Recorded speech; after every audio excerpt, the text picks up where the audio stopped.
Hi, I'm Dan Bradbury, Chief Product Officer at UpGuard. Welcome to our first product update for 2023. Today, I'm excited to tell you about some great new features we're launching, including public risk waivers, which let you proactively share information about the risks you waive, and an easier way to manage large numbers of domains and IPs called asset portfolios. I'll also cover some of the features we're working on at the moment, including enhancements to our internet scanning engine, which will allow us to detect even more vulnerabilities, and a clever new way to automatically assign your vendors into tiers. I'll start with the features we're launching today. The first one we've been planning to build for a while, public risk waivers. As UpGuard scans a company's external attack surface, anything we detect that could cause a security incident gets reported as a risk, along with an explanation of why it's a problem and how to remediate it. While we encourage our customers and their vendors to remediate as many risks as possible, we also provide the option of waiving risks where you believe they don't apply for some reason. For instance, you might have an open port to allow VPN access, but have tight security controls like two-factor authentication. In other words, there are compensating controls that reduce the risk.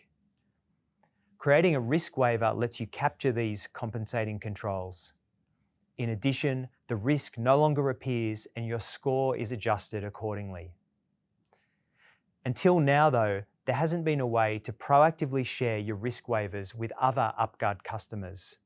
While you might not want other UpGuard customers to see all your risk waivers, it often makes sense to share them, as it provides a more complete picture of your security posture to anyone assessing you. The new public risk waivers feature lets you choose which risk waivers you want to share simply by setting their visibility to public. When another UpGuard customer views your risk profile, they can see your public risk waivers, including any justification you provided. If they're satisfied with this justification, they can easily accept your waivers, in which case the risk no longer appears and your score increases accordingly. For users of UpGuard BreachSight, public risk waivers lets you proactively share important information about the security controls you have in place. And for vendor risk users, they provide an additional source of information to help accurately assess vendors. The next feature we're launching today is a new way to manage your domains and IP addresses within UpGuard BreachSight called asset portfolios. Last year, we added portfolios to vendor risk, which lets you organize your vendors into groups or portfolios and control who has access to each one. A common use of vendor portfolios is to give different teams within a company access only to the vendors they manage. Today, we're launching a similar feature for UpGuard BreachSight, which lets you organize your domains and IP addresses into portfolios. You choose how to divide your assets up and who has access to each portfolio. And as with vendor portfolios, you can report on each one separately. Whether you're working in a company with multiple teams managing different groups of assets, or simply looking for a better way to organize your domains and IPs, asset portfolios makes it easier to manage your attack surface. The third feature we're launching today is the enhanced vendor profile. Possibly the most time-consuming aspect of assessing a vendor is collecting the evidence to base your assessment on.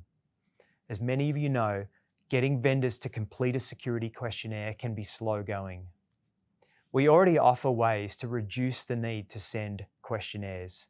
For instance, any company, whether they're an UpGuard customer or not, can proactively share security information, including previously completed questionnaires, audit reports, and pen test results through our shared profile feature.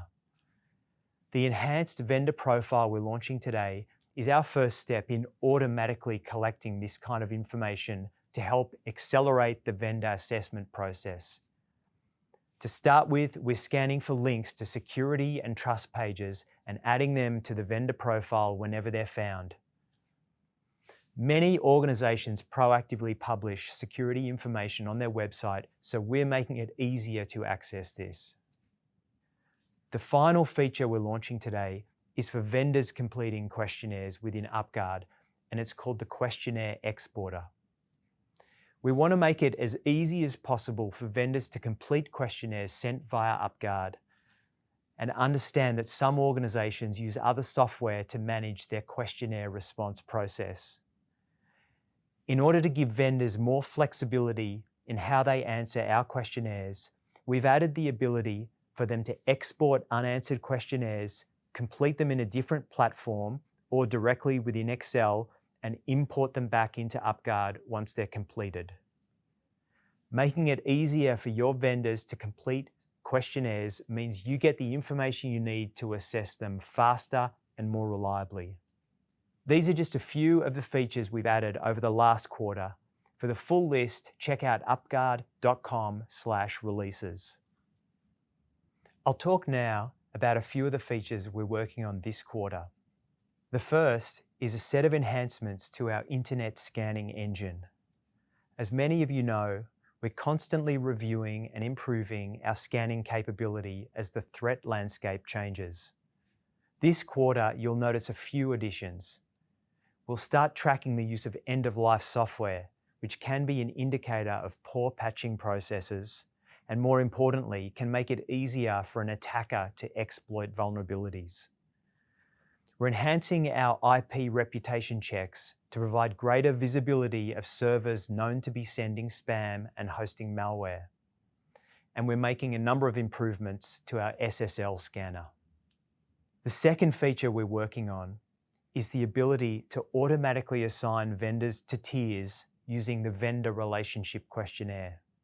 When running a vendor assessment program, it's important to understand the relationship each vendor has with your company. This includes knowing things like the specific services they provide and the data they have access to. Last year, we introduced the vendor relationship questionnaire as a way to collect this kind of information. Typically, these questionnaires are answered by people in your company that have the relationships with vendors rather than the vendors themselves. The answers to these questions often determine the tier you apply to the vendor, which in turn drives the level of assessment you conduct. For instance, if a vendor processes customer data, you may classify them as a Tier 1 vendor and conduct a comprehensive security assessment. This quarter, we're adding the ability to automatically assign vendors to tiers based on their answers to the onboarding questionnaire. You'll be able to configure the rules that drive this, and once it's set up, it will not only save time, but also provide a documented, repeatable process for tiering your vendors. The third feature I want to mention is improved report customization. UpGuard offers a number of pre-configured reports which are widely used to share information, especially with people who don't have an UpGuard account. A common example of this is sharing a security report on a vendor your company is considering using. We've received a lot of feedback from customers wanting more flexibility in these reports. So this quarter, we'll be adding new customization options to provide more fine-grained control. And one final feature I want to mention is that we're continuing to enhance our questionnaire library this quarter, including updating the NIST 800-53 questionnaire to version 5 and the CIS questionnaire to 8.0. So look out for those too. Let me finish with a quick recap. Over the last quarter, we've added a bunch of great new features, and today I talked about 4 of these: public risk waivers, asset portfolios, enhanced vendor profile, and the questionnaire exporter. And as always, we've got some exciting new features in the pipeline, including scanning improvements, automatic vendor tiering, report customization, and questionnaire updates. Thanks for taking the time to watch, and please let us know if you have any questions.